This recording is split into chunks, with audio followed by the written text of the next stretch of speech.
Thank you for tuning in to another episode of the Girl Dad Show. Today I have Justin with me, and he is an amazing entrepreneur and now going on a couple of years of friendship. And Justin is an entrepreneur at heart. He has done a multiple myriad of businesses. Even in the few years that I've known him, he's already done multiple startups. Most recently, he has been working on Copy Sub. And although I'm not sure you're ready to announce it yet, you could announce it now because this might not come out for a few weeks. But I would love to talk to you about the newest project that he's working on, Copy Club, which I became a member of even just a couple of weeks ago. And so, Justin, thank you so much for joining the show and taking some time to talk with me. I'm so glad that you asked me to do the show. I actually thought you had to be a girl dad to be on the show. So when you asked me, I was like, what? Am I allowed? I know. It's really bad. It's really bad marketing. I'm gonna have to have your help, either Copy Sub or Copy Club, to help me rebrand the podcast because everyone asks me that, and it's like it's just the worst branding. So I have to always explain to people, I'm the girl dad. It's my show, and it has actually nothing to do with child development either. So people are like, I don't want to talk about parenting, and I'm like, I don't either. Like I don't. And so it's just terrible branding. I got to repackage it. So maybe you can help me. You can help me with that because it's definitely missing the mark as it relates to title and packaging. But hey, I'm on my third season, so it's kind of like too late to draw back now. So I'm kind of like having to lean into it. Yeah, it's like if you know, you know. That's right. My goal now is to just get so famous doing it that now it becomes the norm and everyone knows what I'm doing, right? So yeah, they're like, you mean it's young, dude? What are you talking about? No one thinks you're the girl dad. What are you? Hey, I didn't do you justice because I've only known a couple of different companies that you've been working on, and I know that you're a serial entrepreneur, but do you mind sharing a little bit about what you do at Copy Sub, and then now also, if you're okay with it, talking about Copy Club? Yeah, so Copy Sub is ultimately a copywriting service. And so if you need content for your blog and you're trying to get SEO traffic and you hire writers, then you can hire us. And our core differentiator is that we write with AI. You know this because you're in Copy Club, that means that you are heavily involved in the process as humans. You're writing with AI versus turning over the steering wheel. But ultimately that means we get high quality, quick turnaround, and it's affordable, like things you normally have to pick two of the three of. So that's what I'm doing with Copy Sub. That's awesome. And so what made you do this? Because I feel like there are so many different businesses that you had started. I mean, when we had met, you were working on an entirely different business, weren't you? Yeah, I was working on a software startup, and it was focused on product management, and specifically on like the discovery work you have to do and giving like a workflow and tool set for gathering the content and distilling it and turning it into insights and then ultimately action. Lots to you talked about like bring some failures. I can kind of talk a little bit about major learnings I got there. But yeah, part of what attracted me to Copy Sub is I was actually for UpFocus, which is what that startup was. I was trying to figure out like what I want to do to get my momentum and story for my next round. And my background had been in content marketing years ago. And I was like, well, I should just do that and build up the domain. And if I just create a wait list and I get a big email list and I have a lot of, organic traffic coming in, even if I fail at raising, I can turn around and sell that as an asset to anybody in the product management space. Yeah. So then as I started going down that path, our mutual friend Vikrant was doing some work with clients doing content marketing and SEO strategies. And so he was like, well, could you help me with some of my clients? So then I started doing that, and I was using AI, which is what really got me super excited about the whole process of doing content marketing again. And so shortly after getting a bunch of clients there, I read an article about the guy who had started Design Joy,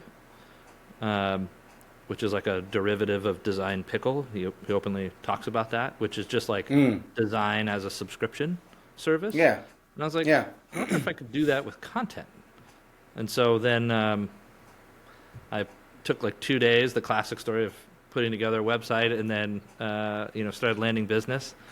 I was like, okay, in 1 month I've made more than I made the entire 2 years I was like bootstrapping UpFocus.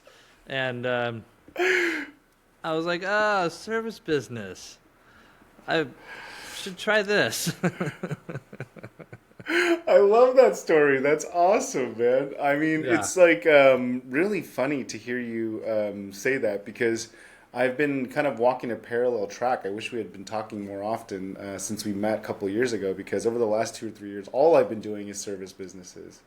I've been like falling in love with it because just that instant cash flow, like you find a problem, you solve the problem, someone gives you money. It's like it's just like so Yeah. nice. You don't have to worry about the arbitrage of value, like the theoretical disruption of like the future projections of your product market fit. Like Oh, there's yeah. no none of that. You don't have to worry about like free trials and then how you're gonna like That's activate right. them into a That's right. consistent user. And oh my gosh, your attribution really sucks. Um, yeah, it's service business. I actually think there's an interesting opportunity right now with service businesses because if you've made software for people, Yeah. sorry to like say the judgmental thing out loud for anybody who's made software for people, is you just really realize how bad people are at using software. Yeah. Uh, I Yeah. mean, the number of times that I, in working for marketing companies, marketing software companies, I'd Yeah. be listening to these people in charge of the marketing budgets and be like, how do you have this job? Like, you are so bad at this and you're in charge of such a huge amount of money. Um, and now, like, software has become really easy to build, Yeah. partially because of all the, like, different services like Stripe and, then there's fulfillment, arms and Hmm. there's so many turnkey services. But then now AI makes it so much easier to build software or to even copy somebody else's software. It's just like it's not the same growth opportunity that it was because the barrier to entry is so much lower. And so Hmm. now I feel like the huge opportunity is become an expert software user who knows so much about software making that you like really understand where the limits are of current software, and then you just do something that's a task that takes like 2 to 4 hours, and that's hard enough work that you'll have a successful business as long as there's like demand for that task that takes you 2 to 4 hours. What are you talking about? What are you talking about, Justin? So, like, are you saying that like the barrier to entry? You had me until you said that. So, I follow along with the barrier to entry. It's Yeah, definitely lowered, and now you could basically even copy software. I definitely understand that because I've actually seen videos of people doing this. yeah. And so now what you're saying is like because that is so like in that trajectory and the velocity is increasing in that direction, the more valuable piece is finding ways to understand the limits of current software. Find like give me an example of like this is where you lost me. I got Yeah, everything up to yeah. that Sorry. point. I'm So like, yeah, one of the things that AI can't do right now is it can't yeah, reason, and it can't backtrack, and it can't edit from the place of having a perspective. yeah, And there's going to be a whole bunch of people that are going to argue, hold on, I found this like exception for yeah. a way that you could make this. No, I'm just saying like generally it's only as good, the output is only as good as you are at orchestrating it through a process. Huh. And so that's going to be true for much longer than the news hype cycle will Hmm. want to acknowledge, Hmm. just because of the limitations of our current AI models. And Yeah. so if you take that into account, then you just go, okay, I'm just going to be the best at using that. Let other people make that software Yeah.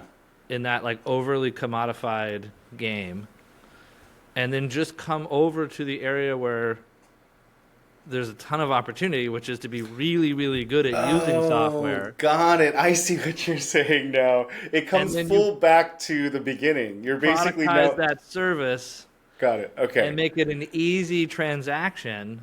Yeah. And then you're going to make a lot of money before anybody figures it out and before I love it. Wherever the bar moves from software getting better, you go, great. Now I'm just going to do the hard work beyond that, and that's I my love next it, man. service. And is that a segue into Copy Club, or is that another one after Copy Club?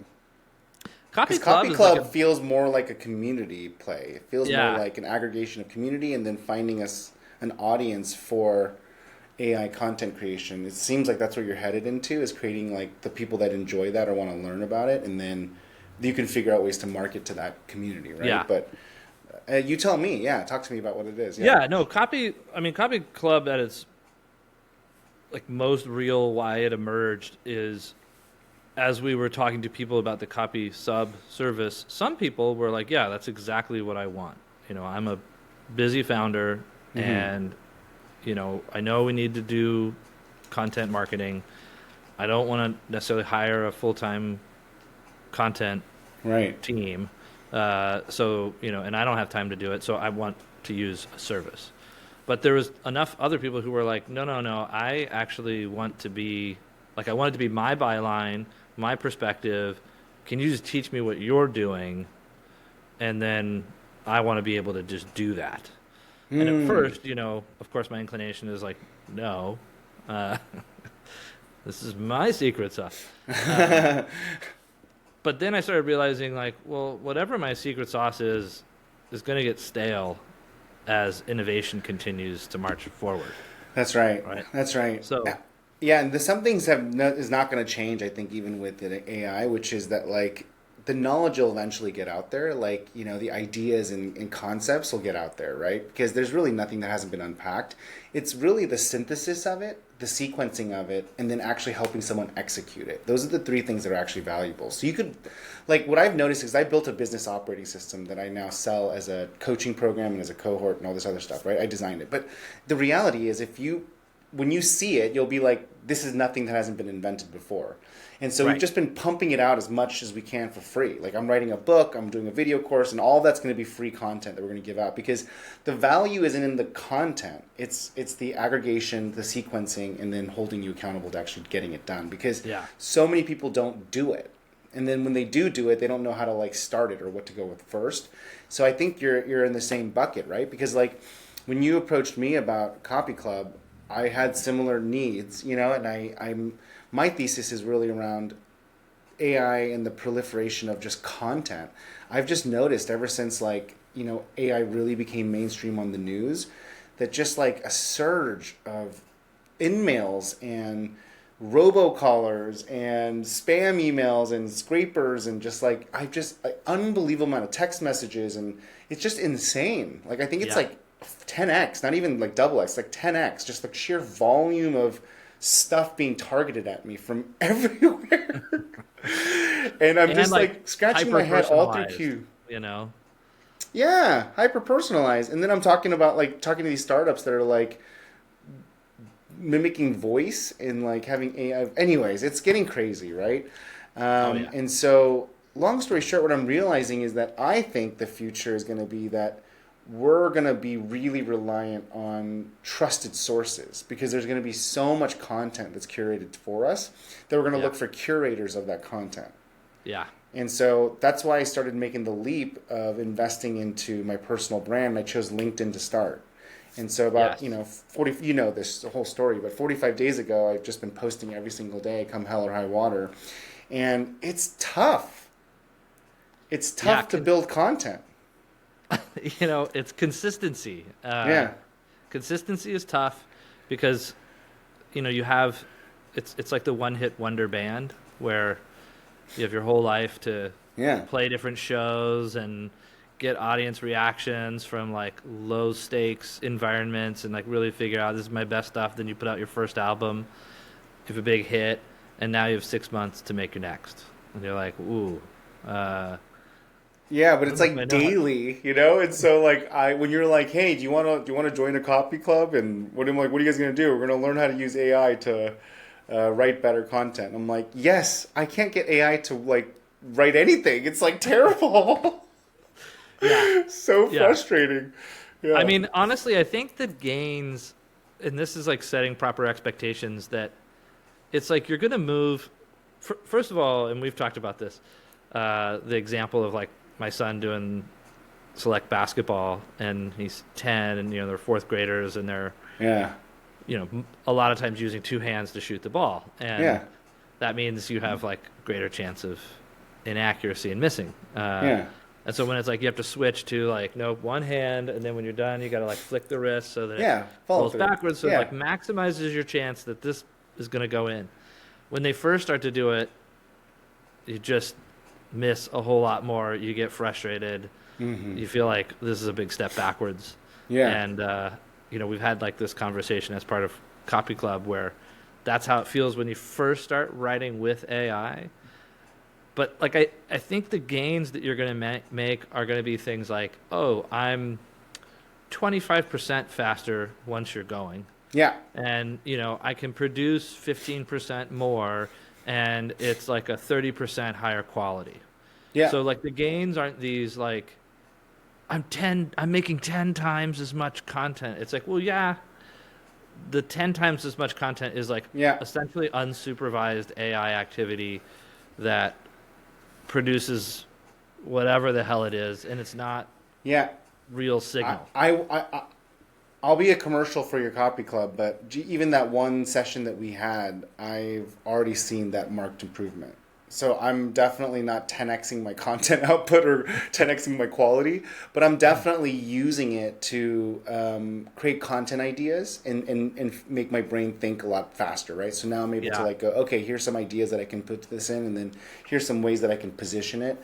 And then I'm able to actually fill in certain sections that I want to be more tactical or more research-based, right? And so it's saving me like incremental amounts of time, right? Like 30% here, and I'm seeing that, right? So my post is more qualitatively better. It's not 10x, but like you just said, it's like 15% better, 30% shorter amount of time. And like, there's just like these incremental increases that are probably shaving off like 5 minutes a day, which is awesome, right? Well, and we're going to get to the point where we understand the flow well enough that we can automate or streamline, to use an overused AI term, the process, so that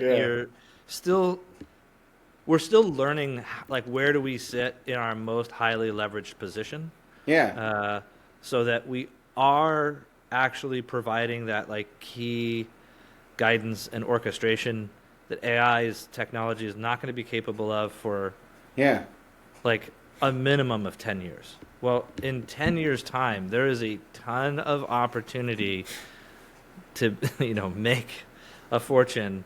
So who cares that like that's not going to be like that maybe in 10 years.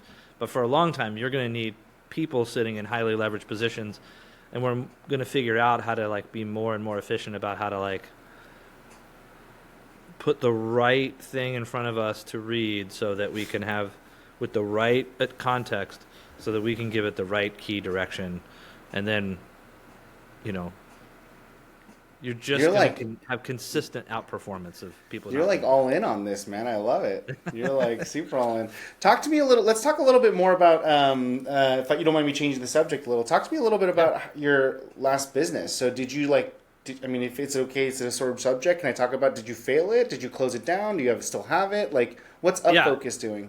Yeah, UpFocus is shut down. And it was sort of a slow shutdown because I was very fortunate that I set the whole thing up with, I didn't have employees and I didn't have like high fixed costs.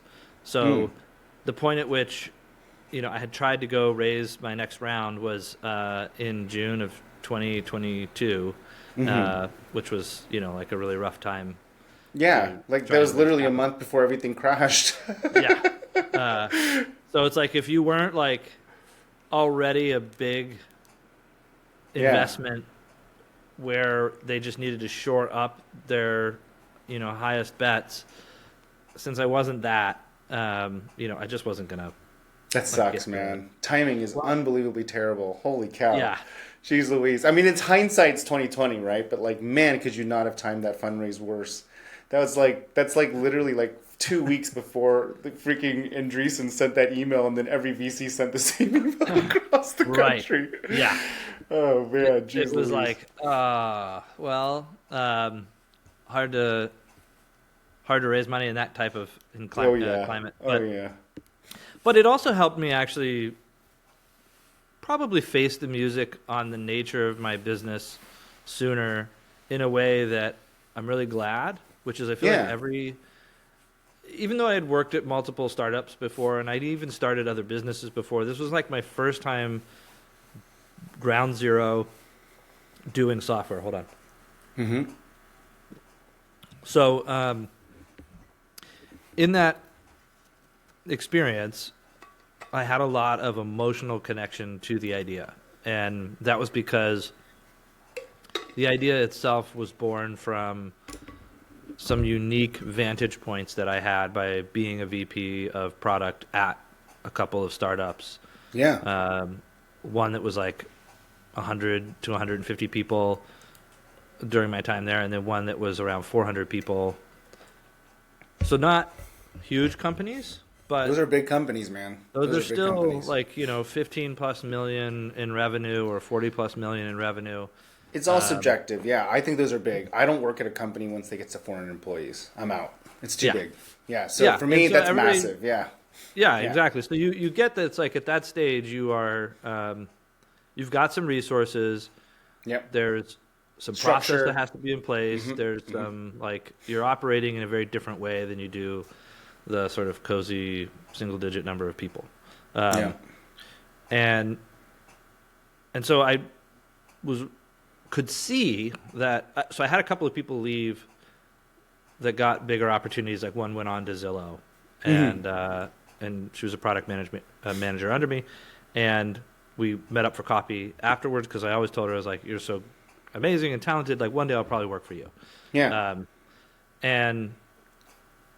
And she was sharing like her experience at Zillow, and it was like, "Justin, I have a business analyst. I've got dedicated like research team. We have like top-down OKR structures that help us like really kind of focus on our, where our product investments are going to go, and all this structure." And I started really like looking into, oh my gosh, for most of the companies out there that are in software, most of them don't have enough product managers by a lot. In fact, 96% of product managers work for companies that have more than 500 employees. Oh, wow. So only 4% work for the other 97% of companies who have less than 500 employees that are software companies. Oh, wow. But I believe it. I mean, I don't know where you're getting your stats from, but I believe it because I feel like there's product managers are like in hot demand all the time. Like there seems to be a shortage of them, It's like, which is also crazy too because it also makes everybody a product manager. Like then you also get like a lot of random people that shouldn't be product managers too, which I've seen happen a lot as well. Why is that? But I started realizing that number one, part of that is just because product management as a discipline is still relatively new, and we don't know how much to invest in it. And we tend to overinvest in engineering relative to product because we see it as like product is a cost, and we want as many people writing code and shipping product as possible, which of course really misses the whole point of, well, if you're shipping the wrong thing, you're just burning money. So yeah. It really behooves you to de-risk what you're building. Yeah. But in the process, I was like, okay, so I'm going to come save the world. I'm going to bring them the missing tooling and workflow that these understaffed product managers need. And then I learned a really painful lesson that product management is just not held accountable to a revenue number. Yeah. The way that sales is, and every salesperson will tell you they pretty much hate using Salesforce. Yeah. But the reason it gets used is because their boss and the CFO are under pressure from the board and from the other members of the executive team, potentially from shareholders, depending on the size of the company, to deliver on revenue expectations. And if they don't, they get fired. So they need a good forecasting tool. But we don't expect the same thing from our roadmap. Mm-hmm. Which is like, okay, so my message to the market is this. Hey, the way that you do it in UpFocus is like 10x easier than the manual way of being rigorous. Mm. But it's 10x harder than doing nothing. And not Yeah, being that's interesting. rigorous. That's very interesting. But I also think that it's like also starkly noticeable when you don't have a good product person too, though, because like sometimes I think there's also like damage control that needs to happen to change this kind of vibe, because there are product managers that like are seen as project managers. Yeah. They're not doing the consumer research. They're not technical, or they're not trying to learn technicalities of like their And infrastructure. they don't have time usually. They're not empowered Exactly. or told to go do that. You know, that would be just seen as like, hurry up and keep engineering fed. Yeah, with story points, right? And like and like get them like things to code. But I think the power in it is like re-educating the entire ecosystem, because there's a lot of research that goes into it. It's like it's a really interesting role. Yeah. Yeah, so you're trying to productize that in your SaaS, and you basically didn't. You hit a wall. You hit a monetization wall. I hit a wall, and I realized like if I was going to go do the business again, I Yeah. would actually start by trying to beat the drum of like, we need product managers and product management as a department Yeah. need to have a revenue number. And or I mean, if I can just throw some, as long as we're throwing ideas out on your failed business here, it would also be interesting to build thought leadership around it, and then build a community around product managers, and then launch the business. So then you Yeah. become the expert of product, and then when you say this is fact and this is wrong in the culture and ecosystem of product, there are going to be more people that'll believe you. Yeah, I mean, that was definitely the thing, was no investor, no board member is demanding that, well, let's put it this way. If there are people doing it, it's so nascent that Yeah. it doesn't impact the industry as a whole. Yeah. They're not expecting that product management is going to deliver on, revenue. Yeah. So In interesting. any kind of measurable way. And so Yeah. because of that, they have no real incentive to be rigorous, other than altruistically, they just really want to do their best. And no matter what, if you want to do your best, if you still at the end of the day aren't set up for it and you're under-resourced, you're not going to do that, even if you really, really want to.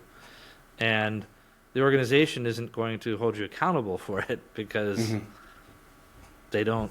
It's they not don't tied to a analyze revenue it. number. Yeah. It's not black and white. So why do you need to build your skill at de-risking what you might choose to build? Yeah. It's interesting. So And how old are your you have one kid, right? Mhm. How old? Alex, he's 10 years old. Nice. So he's actually old enough to know when you shut this business down. And what does he think you do for a living? He still doesn't really know what I do for a living. I try to talk to him about it. But, Does your wife know what you do for a living? oh yeah. Okay. I talked to Christine probably more than she would like me to. No, she's. My wife still doesn't really know what I do for a living, so she's just like I lose her. So Yeah. I just was curious, but sounds good. So you like talking to her about it, and she's like, you could stop talking to me about it. No, she's way more tolerant. She would never say that's those awesome. words. First of all, she's very into AI, and so Oh, nice. we can talk about it because she does motion graphics, and she does like digital artwork, like using tablets, and one of the people. Oh, and who she actually likes uses the AI? Apple Pencil. Yeah. But there's so many artists that are like so anti-AI right now. It's like the Yeah. It's like the big I mean, thing. it's just like, when sampling became part of music, and you'd hear like Ice Ice Baby coming on, and somebody else would be like, wait, no, isn't this a David Bowie song? Yeah. You're like, no. So there was a lot of like You just like aged yourself so much. If people are not watching us, now they know how old you are. That's the sample reference you pulled out of thin air. Come on, bro. Make us sound a little younger. I mean, there'll be people watching only, but there's also most people listening only. Now they know how old They're you are. like, wait, hold on. Not the original? There was one older? David Bowie. Like, what the heck? Oh, I love it. Okay, keep going. Well, So- that was the era where it was like really questioned. Yeah. I was like, oh, these people aren't really musicians, and this isn't music, and like that all looks silly now because sampling. It's just such a big normalized. part. Yeah. Yeah. Like, So, but go back to, I was going to say, go back to your wife and then Alex. Like, what do they think you do for a living? so I actually don't know. I would be curious to ask Alex. Because you're such an entrepreneur. It sounds like you've done some really interesting executive jobs at some, in my opinion, large companies. And Yeah. I'm assuming that comes with a lot of stature and responsibility and, some level of prestige. And then you switch gears to being a startup founder. And then, you failed it essentially. And then now you're starting a new business venture. And I don't know. I'm so curious what they think. And like, what does Alex think about this? That's really what I want to know. Well, and the whole time I've been doing consulting to pay the bills as a way of making sure that whatever success or failures I have, it didn't impact our keeping the lights on and roof over our head. And I think it's just hard to explain right now to. It's not that a 10-year-old couldn't understand. It's just that I just don't think they care. Yeah, it's not a priority. They're like, I don't know. Yeah. I want you to ask. Can you do that for me, Justin? Can you ask I will. tomorrow and then just message me on Discord? Just tell me what the answer is tomorrow, okay? I do want to know what drives you to start these businesses instead of just getting another executive job. That's very interesting to me. Yeah. So ultimately, what I was experiencing as I was moving my way up into, the vice president level.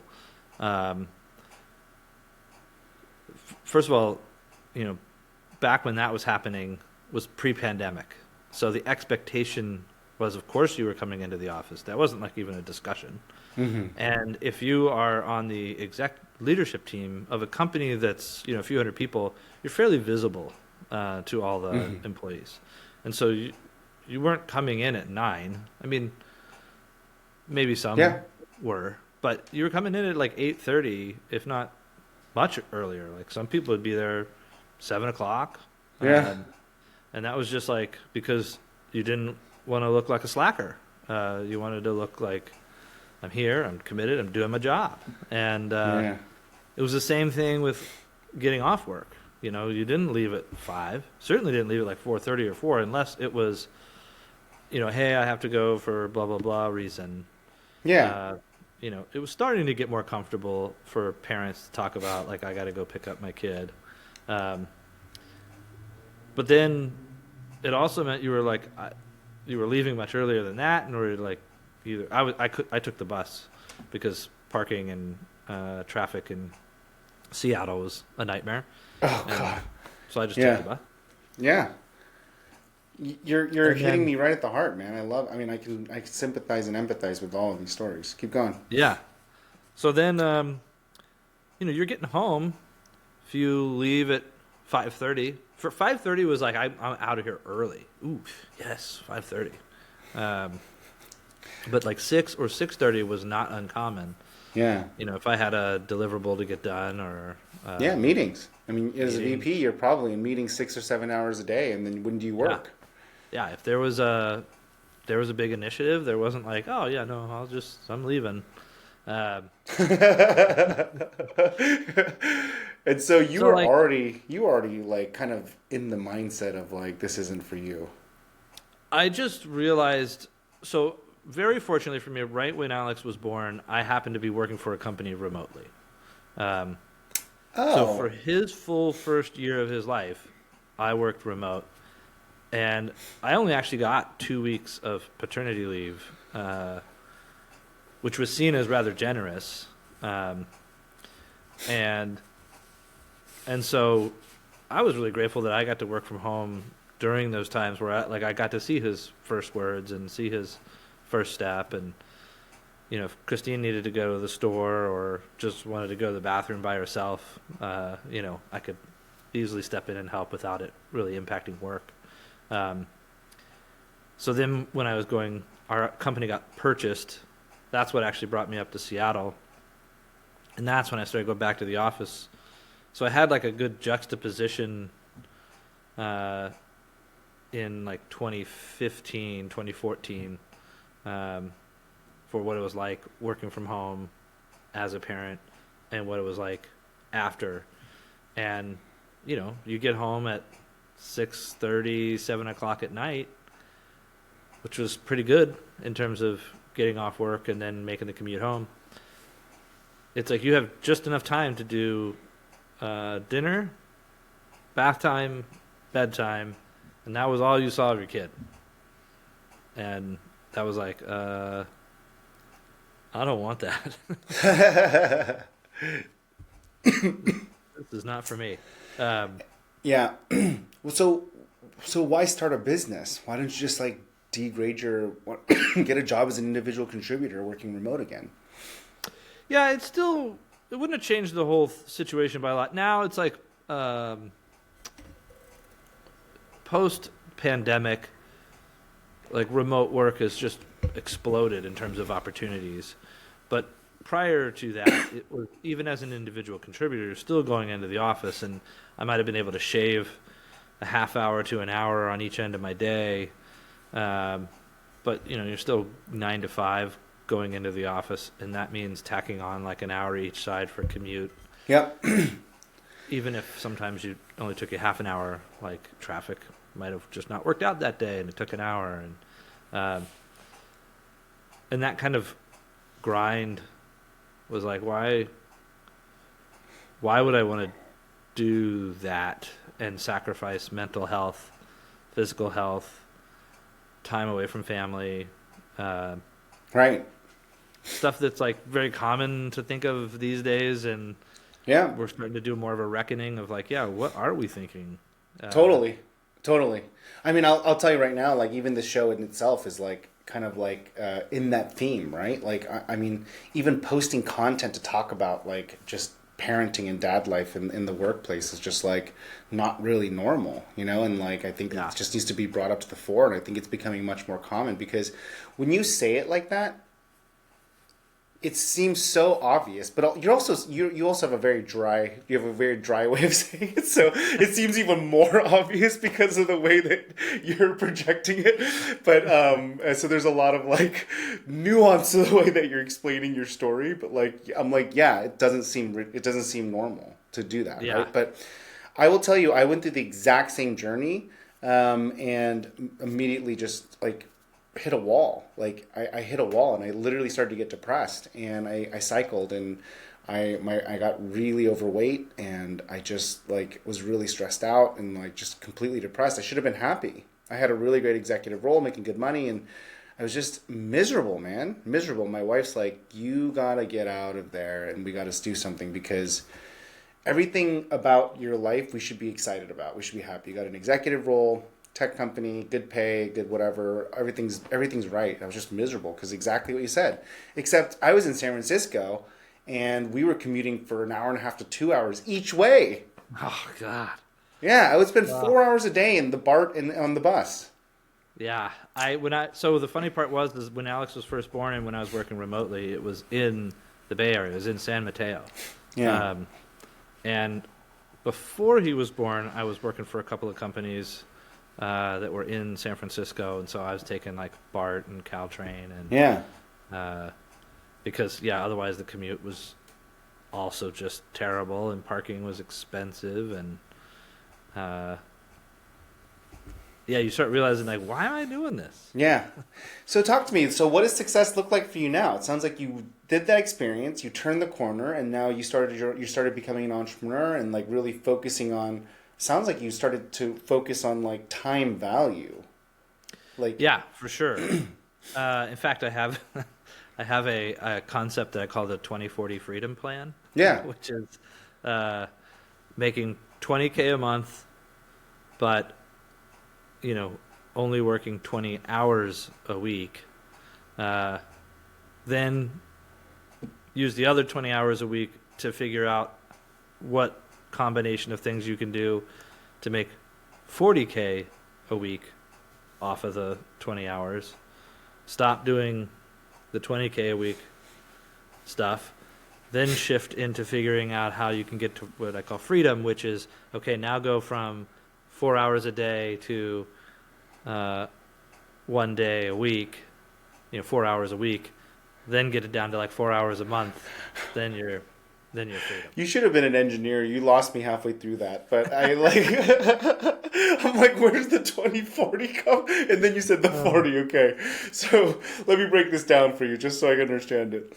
First, figure out, the number one goal is to figure out how to make $20,000 a month working 20 hours a week. And then once you figure that out, then you spend the other 20 hours trying to figure out how to make $40,000 a week with the other 20,000. A month. $40,000 a month. Sorry. Got it. I So may now have said a week. But, yeah, okay, that's probably where you lost me. I'm like, geez Louise, where do you jump up like 4x now? No, sorry. Yeah, okay. 40K a month. Okay, got it. That makes a lot more sense because if you can make $20,000 a month and 20 hours a week, and now you have the luxury of time to start thinking about how to double that, optimize that same thing, double it. Okay, got it. That's good. Yeah. And then once you figure that out, then you just double it again with the other 20. You lose this when you do that with the other 20, or you just... Yeah, drop the other 20 that's not as productive now, and now use that 20 hours to figure out how to reduce the amount of time that you need to spend to make that 40K. Yeah. I love it. It's a really good plan. You know what's really interesting, because we met from our mutual friend Vic, right? And Vic is actually the one who put me kind of on this plan. Not necessarily because of his training. His training was good and it was great. It kind of taught me about how to build a product offer and all that good stuff. But just the fact that I don't remember if you remember his email, like it was many years ago, he sent an email, he's like, my goal is to like figure out how to make $1 million a year working 1 day a week from my phone only. I don't know if you got that email. Do you remember that? He made a big announcement on his newsletter. I remember him talking about that. I don't remember the email, but I remember him like being clear on this. Yeah. Yeah. He's like, I figured out how to do this in 20 hours a week, and so now my new goal is to like do this in 1 day a week and just do it from my phone, no computer. Yeah. And I'm like, what? I like read that email. I'm like, what? You're like, are you allowed to do that? Yeah, is that okay? And so it was really eye-opening for me because, one, I believed him. Yeah. I believed that he could do it. He could figure it out because he just seems like that kind of guy that'll reverse engineer until he figures it out. And then it made me realize, like, why am I living in this world where I'm living paycheck to paycheck, like working my brains out to make $20,000 a month, right? And like, it's just like crazy. And then like this guy's here like trying to figure out like, oh, I figured out this, and then I got to figure out this, and then I'm going to figure out this next. And it's like, oh, that's super interesting. And so it really like, I mean, what I took away from that was if he can figure it out, I can figure it out. And that was literally it. And so it just made it possible. And so I started to go like research how to do it. Yeah. And now you have like, at that time, did you already own multiple businesses or were you? No. So Vic making, this is really a lot of transparency here because we're now sharing real numbers. But knowing Vic could make $1 million a year consulting made it possible for me. And so I spent the first year after his course just like reverse engineering how to do that. Yeah. And so I just like back to your 20/40 rule. Like how do you like spend 20 hours like and then for me it was like how do I spend 50 or 60 hours to make $1 million a year, right? Like I didn't care about the time as much as the number, right? I wanted to see if I could do $1 million. And then I just spent like a good year and a half just reverse engineering how to do that. And then I did it. Yeah. And I did it because Vic made it. That you first achieved that with? What was the business you first achieved that with? A fractional COO. So my operations consulting, I basically just like reverse engineered, what activities to generate enough leads to have conversations, and then I optimize for middle and bottom of funnel, right? Like what sales pitch and what product offerings could I offer to close this with a 30 or 40% conversion rate. And like you just kind of built these systems, SOPs, over and over. I operationalized the crap out of it, right? Until then I kept tweaking it until I had higher levels of lead conversion. Then I kept tweaking my offers until I could charge more for less hours, and like you just kept tweaking the offer, and and that's how I got my business operating system. That's literally how I built my business operating system that I teach right now, is because I just like spent a year and a half just trying to reverse engineer how to make $1 million. And then once I figured it out, it was kind of like crazy because I didn't want to do it anymore. Because now all I could do is optimize for time. I'm like, now I know why Vic wanted to do it in 1 day a week on his phone, because what's next? It's like, you just have to keep optimizing for time. Yeah. And so I just never went that route. And I got that email and I just was like, and I never went that route. And now I just went this. So last 2.5 years ago, I went the route of like, if ultimately all I'm going to do is follow Vic, I'm going to be 2 or 3 years behind Vic, I might as well just like go where he's going to go eventually, which is, how do I not work and make money? And so I've just spending the last 2.5 years like figuring out ways to generate semi-passive and fully passive income. Yeah. And so I built these 9 businesses over the last 2 years and a month. Wow. So everything that you're looking at right now, I've done in the last 2 years. Yeah. Yeah. By the way, I did a call today on the Owners Club, and I'm contemplating one of 2 ways that I'm going to join, but I'm definitely joining because you may not know this, but one of the reasons Vic started doing the courses is because I had known him for a while before he started doing that consulting business, and he had said that he was on $1 million run rate, and I was like, okay, I want you to teach me everything, and because I want you to like really feel incentivized to literally down to like what is the email you're sending, like I'm gonna pay you, and I'm gonna pay you like at least $2,000. Like it has to be you're gonna tell me. And so you're the origin for him. That's right. I remember this. Yeah, that's right. Because you weren't part of the cohort with us. You were like after us, but you actually started it, and then he started formalizing it. That's funny. Thank you so much for considering joining, man. I would love to have you in the community at the very least. It is so fun, man. The community is taking a life of its own, and the engagement is just like skyrocketing. So it's super fun, and there's a lot of power in surrounding yourself with other business owners, just period. And so, especially like-minded growth ones, right? So I would really, I'm just really grateful that you took a meeting and you're considering it. That's fantastic. But I want to talk to you a little bit more about like the whole next chapter. So what does success look like? You're optimizing now for time, which is what has led you to starting this company, consulting, and then now starting this service. The evolution is now that like, hey, this didn't work. You didn't raise, and it actually probably opened up the fact that it was probably the wrong product or offer for the market. And then now you're it wasn't building an something urgent enough need. Yeah. So now you're building a service layer that people need, and you're able to make more money off of it. And so now you're leaning into that, which has led you to Copy Club.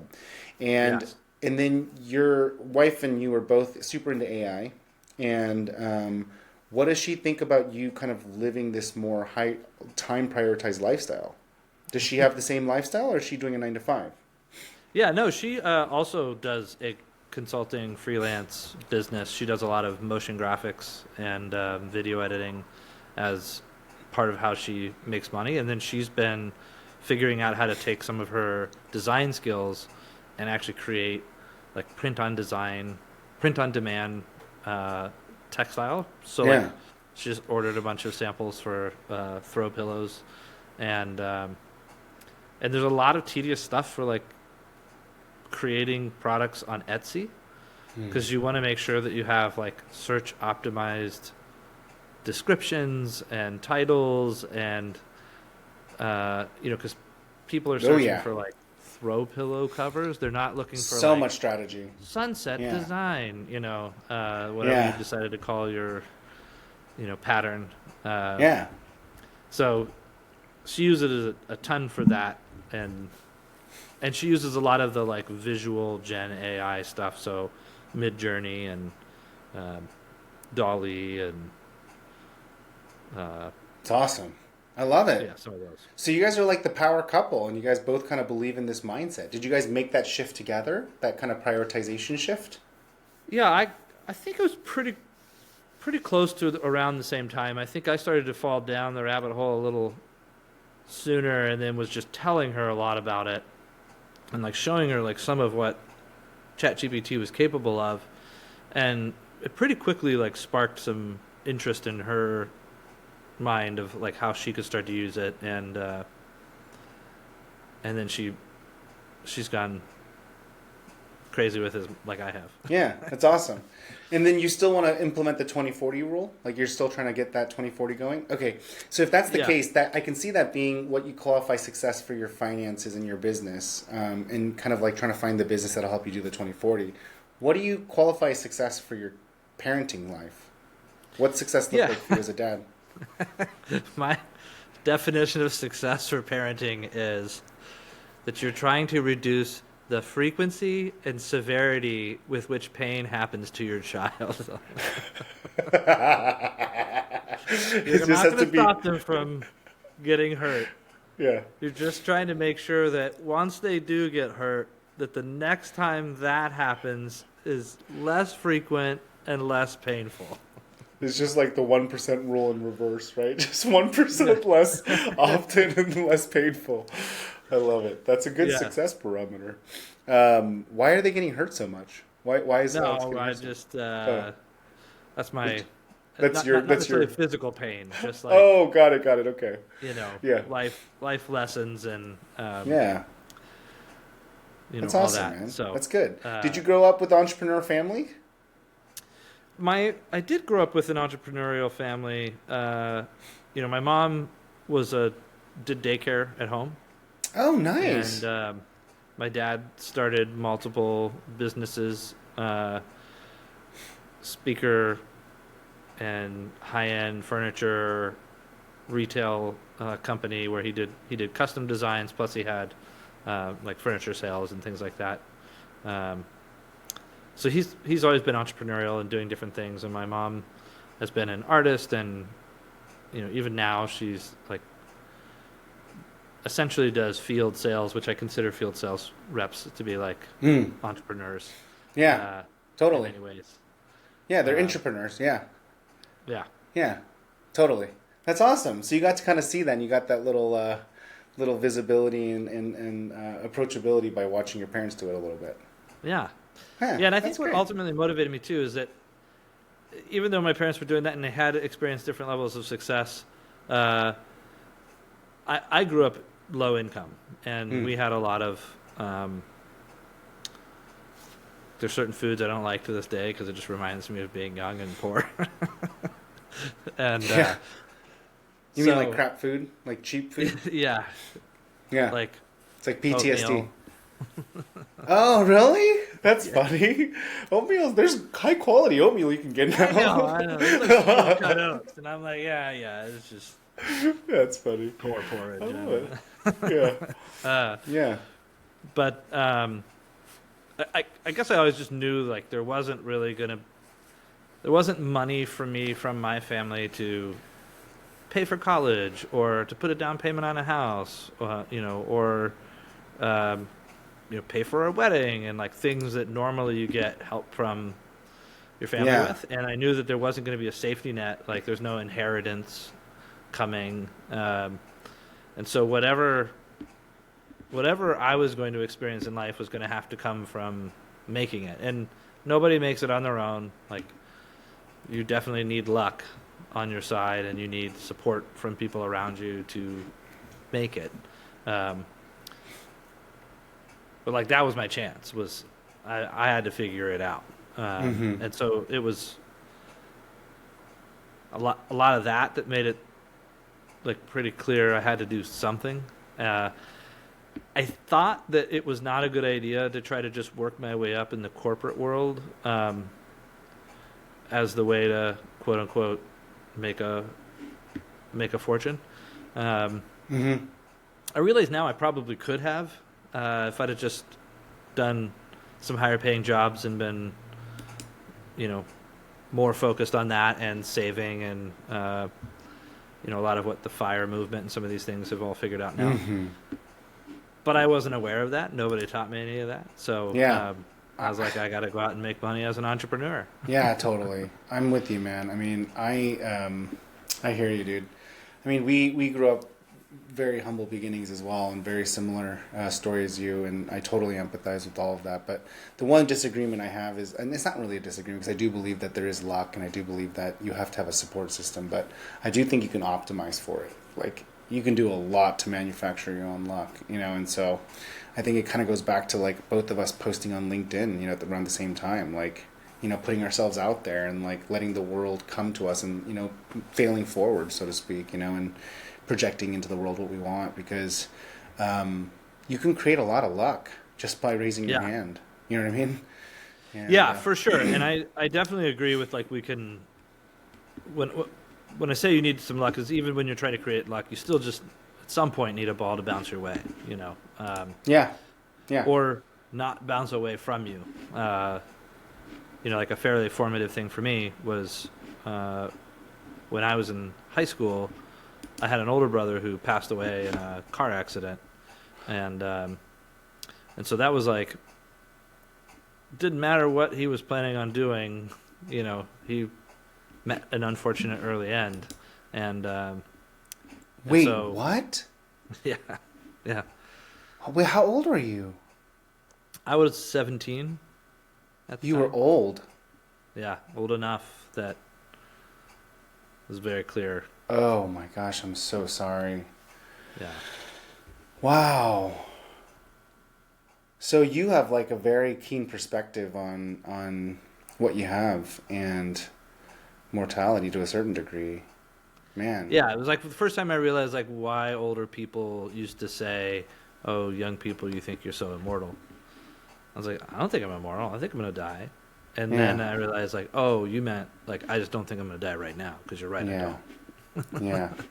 Yeah. I think I'm gonna die of old age. But Wow. that just kind of helps put into perspective, like, yes, you can work hard. Yes, you can, increase your surface area for luck, but you still need luck in order to have things go out. Which is why I also feel very fortunate for what I feel like is what I really want in life, and that I have a wonderful family and I have great friends, and right now we do have the income that we need to be able to have a comfortable life, and plans are unfolding. Like, that's all extremely fortunate. Yeah, that's amazing. Thank you so much for sharing that. I mean, that's an incredible thing to share on a show, and so thank you for that. We're having so much fun talking about AI and copywriting, and then all of a sudden it got super heavy and real here. Okay. I got real talk. I love it, and I appreciate you sharing that. I mean, that's super good for me to know, and as we build our relationship and friendship, and I join your community and you join mine, we're only going to get to know each other better, and I feel like we're, like, walking similar tracks in a lot of ways, and so it's really fascinating. But I do want to be respectful of your time, though, and if you don't mind, I'd love to kind of ask you kind of my rapid fire questions that I ask every guest. So what advice would you have for other parents or soon to be parents? Oh, man. I think the biggest one is just that you don't know how exhausted you're going to get. But don't worry. Like, you get stronger and then you figure it out. Yeah. But there'll be a period of time where you're going to be like, does everybody know how hard this is? Because I think if they did, they'd be talking about it differently. I love it. I'm supposed to do a rant on one of my next Girl Dad talks, because I was complaining to my team, the podcast team. I was, like, just saying, like, if you don't have kids, don't complain. Like, you have time. You have so much time. Like, and I was just like ranting. They're like, say that on camera. And I'm like, I can't. It sounds so terrible because I don't want to like make people feel bad. But that's genuinely how I feel. It's like, Yeah. you don't even know. I look back to pre-kids and I'm like, I had so much time. Why did I act It's like I so had? much time. We had so much time. It's just crazy. Yeah, but that's really good Yeah. advice. You could decide, hey, I'll wait till after work to figure out what I'm going to do for dinner. That's right. No big deal. No big deal. If That's you do great. that now, you're like, you are unprepared. Oh You're yeah. serving your kids at like 8 o'clock at night. And then you're going to ask them to try to go to bed like a half hour later. You, you just don't know. You just don't know. That's right. Everyone's cranky. Everyone's pissed off now. Yeah, you just ruined the night. Yep. Oh, that's hilarious. Okay, so let's go to the next question. We're switching these up a little bit, so I'm not used to these questions. I had to pull them up. So if you were to say like what your goals would be for your family and your business, where would you like to be next year this time? Yeah, next year at this time, I'd like to be at the million ARR. It could be run rate. I'd be fine with that. And that I am in the sort of like 30-ish hour time frame, and then that means that we can have plenty of time to make trips and do fun things. Oh, you want to travel? I like that. That's great. Yeah, All right. my son is at that age where, 10 years old, you're actually capable now. You can go on like a multi-mile hike, and he's interested in learning, and he has things that he's into, and it's just making the process of like, let's just show you what's out there so much more fun. Yeah, that's awesome, man. And I completely agree. I can't wait to travel more with my kids, hopefully end of this year and early next year. I feel like I've put in a lot of time and effort not spending with them. And so I'm hoping to, like now capitalize on some of the assets that I built to like actually buy back some time. But I think it's really important. Okay, cool. So then the last question. Oh, no, there's more than the last question. Sorry, there's like 3 more. All right, sorry. Like I said, I'm changing the closing question, so I apologize. I'm getting used to it.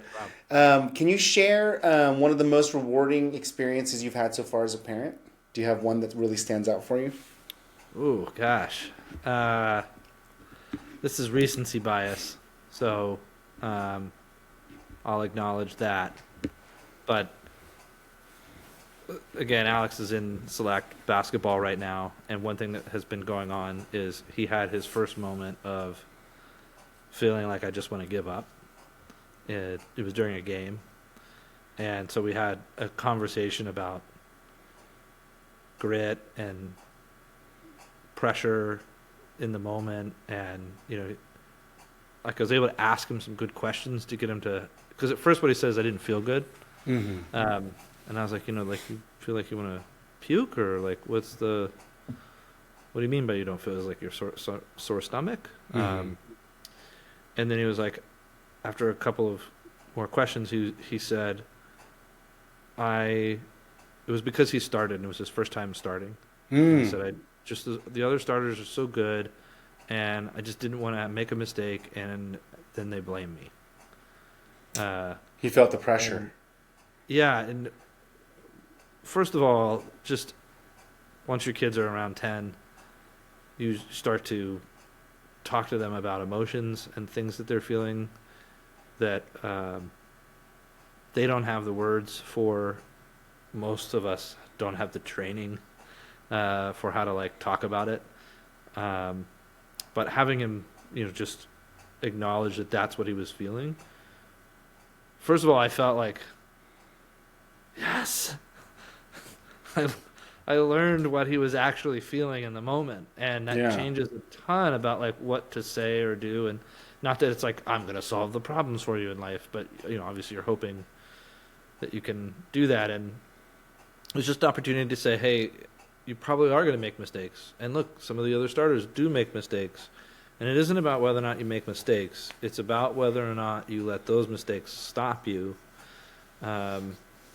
or do you keep going and then you just make up for it, and just kind of giving him some like specific things, Yeah. and then having that turn into like the next game that he played, and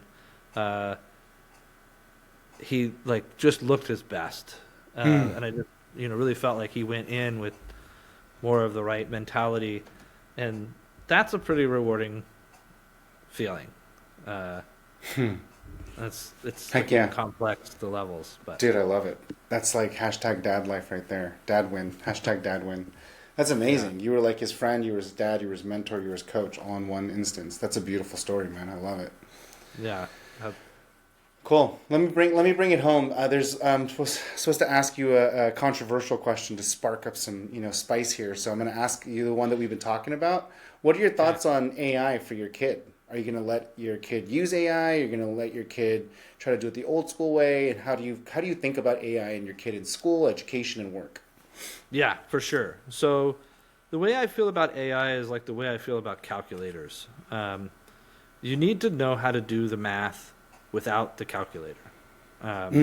So whatever you're using AI for, like if it's a core thing, like not if it's fringe stuff, Yeah. but like writing a book report, doing a presentation,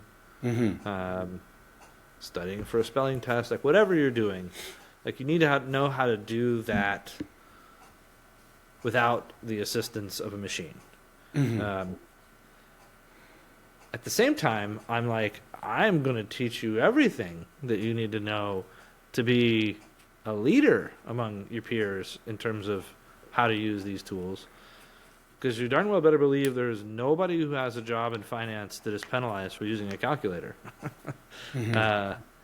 Even though in school and when you're doing tests and in your test, if it's supposed to be a no calculator test, which even some of those, it's okay to use one. You want to have the working knowledge of how language works, how to do critical thinking, how to communicate direction. You need to have all those skills, and you need to know how to use AI really, really well, because otherwise, like, you're just starting from a less effective point, Yeah, it's a great answer. I love that answer so much, and I'm going to steal that. I like that a lot, because I get a lot of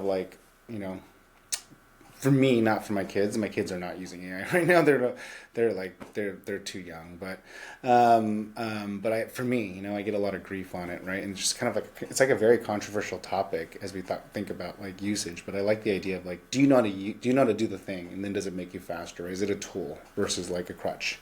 It's a really good answer, man. I like that.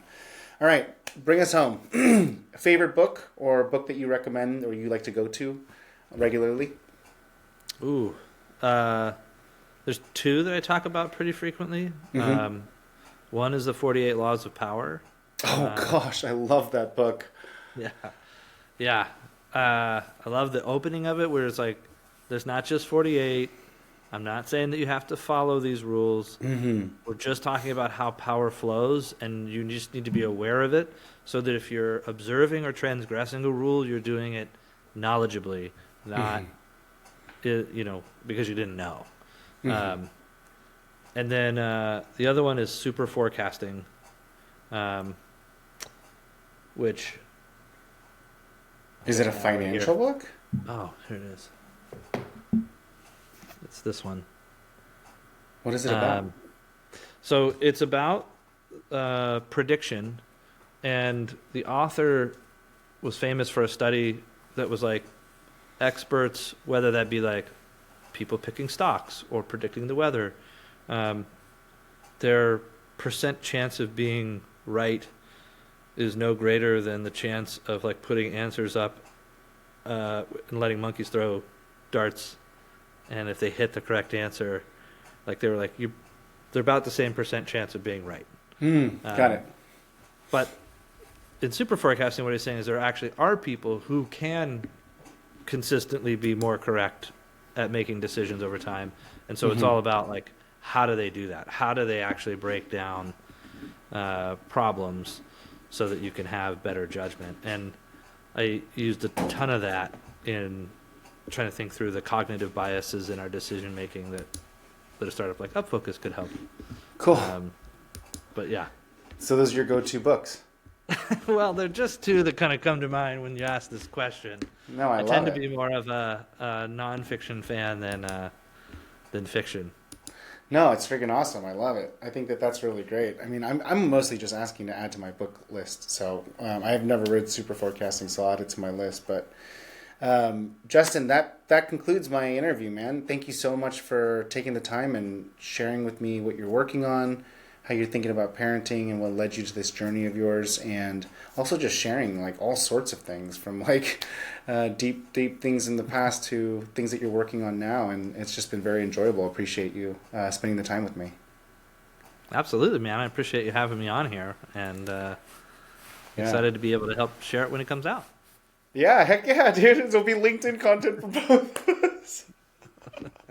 Sorry, that's an inside joke, everyone. That's Justin and I we're in a copy club. We're in a community that Justin's running that's helping people write content. So, all right, Justin, thank you so much. We'll talk soon, okay, brother? All right, man. Okay, bye. Bye.